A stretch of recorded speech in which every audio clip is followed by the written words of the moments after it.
Si preuve en était que Marcel réunit tout le monde, eh ben, elle est là cette preuve. Nous l'avons sous les yeux, sur Romigny.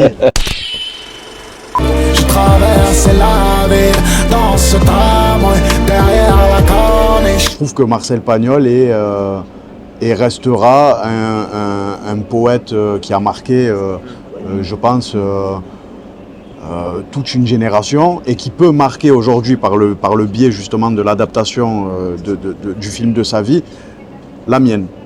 Donc je trouve que c'est génial et il n'y a pas de frontière finalement entre deux générations quand on aborde de manière concise le sujet. Mesdames et messieurs, Marcel ? Le S a fait un travail remarquable dans la poésie, dans l'approche musicale. Je crois que ça change assez de ta production. Ouais, complètement, ouais.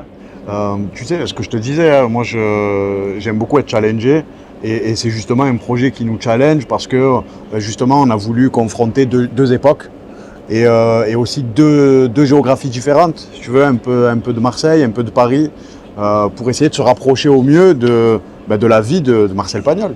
Et de la tienne aussi, j'ai l'impression. Et aussi il y a un peu de moi dans tous mes titres, hein, finalement, je m'y retrouve aussi.